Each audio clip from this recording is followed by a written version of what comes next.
ஆரியாத் மாலியாத்துன் மீலாத். ஆடை அணிந்திருப்பாள், ஆனால் நிர்வாணமாக இருப்பாள். அவளும் பிறர் பக்கம் சாய்வாள், பிறரையும் அவள் பக்கம் சாய்ப்பாள். இவள் நரகத்தை சேர்ந்தவள். ஏன்? இவள் சொர்க்கத்தின் நறுமணத்தை கூட நுகர முடியாது. என்ன ஆகுவாங்க இவர்கள் மறுமையிலே? அல்லாவின் இரக்கம் காட்டப்படவில்லை என்றால் இந்த பெண்கள் எங்கே சேர்வார்கள்? இன்னைக்கு பார்க்கிறோம் முஸ்லிம் பெண்களுடைய ஹிஜாபில் நடக்கக்கூடிய குறையை. அல்லாஹ்வுடைய மார்க்கத்தை தூர எறிந்துவிட்டு பள்ளிக்கூடங்களிலே ஹிஜாபை பேணாமல் இருக்கக்கூடிய பெண்களை, கல்லூரிகளிலே ஹிஜாபை அணியாமல் ஆண்களோடு கலக்கக்கூடிய பெண்களை, அப்படியே ஹிஜாப் அணிந்தாலும் இஸ்லாம் முறையில் இல்லாமல் அழகோடு ஆலங்கனத்தோடு அழகோடு அலங்காரத்தோடு அவரும் பிறர் பக்கம் சாயும்படியாக, பிறருடைய பார்வையும் அந்த பெண்ணின் பக்கம் சாய்க்கும்படியாக ஆடைகளை அணிந்து வருபவர்களை ரசூலுல்லாஹி ஸல்லல்லாஹு அலைஹி வஸல்லம் சர்டிபிகேட் கொடுத்தாங்க. அந்த பெண்களுக்கெல்லாம் நீங்க எழுதி கொடுத்துருங்க, நீங்க நரகவாதிகள்.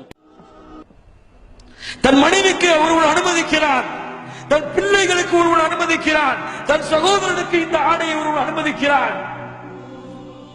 சுப்ஹானல்லாஹ். அவங்களாவது நரகத்தில போக மாட்டான். இதை அனுமதிச்சவன் என்ன ஆவான் தெரியுமா? அல்லாஹ் நாளை மறுமையிலே அவனோடு பேச மாட்டான், அவனை பார்க்க மாட்டான், அவனை சுத்தப்படுத்த மாட்டான். யார் அவன்? தன் உம்மத்தவர்கள், தன்னுடைய குடும்பத்தார்கள் பாவத்திலே மானக்கேடான விஷயத்திலே இருக்கும் பொழுது அதை பார்த்து தடுக்காமல் இருந்தது. முஹம்மது நபியின் உம்மத்திலே நடக்கக்கூடிய காரியங்கள். சுப்ஹானல்லாஹி ரப்பில் ஆலமீன். யோசித்து பாருங்கள் கண்ணியத்துக்குரியவர்களே, ஐனல் ஈமான், ஐன உம்மத்து முஹம்மத். எங்கே சென்று கொண்டிருக்கிறது இந்த உம்மா? எங்கே சென்று கொண்டிருக்கிறது இந்த உம்மா? இதை தடுப்பதற்கு கூட்டம் எங்கே? இதை தடுப்பதற்கு, நன்மையை ஏவி தீமையை தடுத்து அல்லாஹ்வுடைய கட்டளைக்கு இந்த சமுதாயத்தை கொண்டு வருவதற்கு ஒரு வாலிப கூட்டம் எங்கே? இல்லையே கண்ணியத்துக்குரியவர்களே. அல்லாஹ்வுடைய மார்க்கத்தை கொண்டு போய் சேர்ப்பதற்கு சிரமமாக இருக்கக்கூடிய இந்த காலத்திலே நன்மையை ஏவி தீமையை தடுக்கக்கூடிய சமுதாயத்தை உருவாக்க வேண்டும் என்றால் எவ்வளவு போராட்டத்தை செய்ய வேண்டியிருக்கிறது.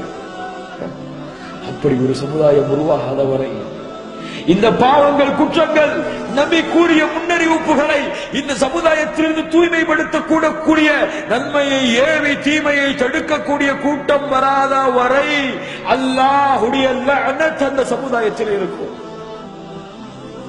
பாதுகாப்பான